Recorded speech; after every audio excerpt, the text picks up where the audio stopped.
এইখনেই শেষ ৰণ সদায় ঘাটৰে অসমৰ অস্তিত্ব ৰাখিবলৈ এই বেলি বান্ধি মন নিজকে নবচালে নৰব অসমীয়া অসমতে সকলোৰে সপোন কৰি বুকুৰে সপোন অসমতে এইবাৰ সৰবাৰ চৰকাৰ সকলোতে আনন্দ সৰ্বানন্দ অসমৰে আনন্দ সৰ্বানন্দ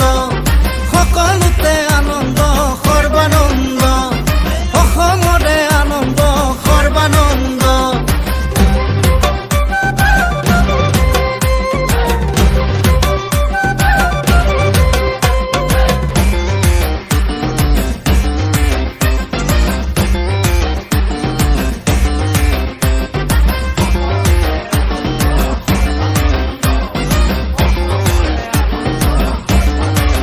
বৰাক থামৰি জাতিটো ৰাখি ভেটি অসমীয়াইক বুজিবলে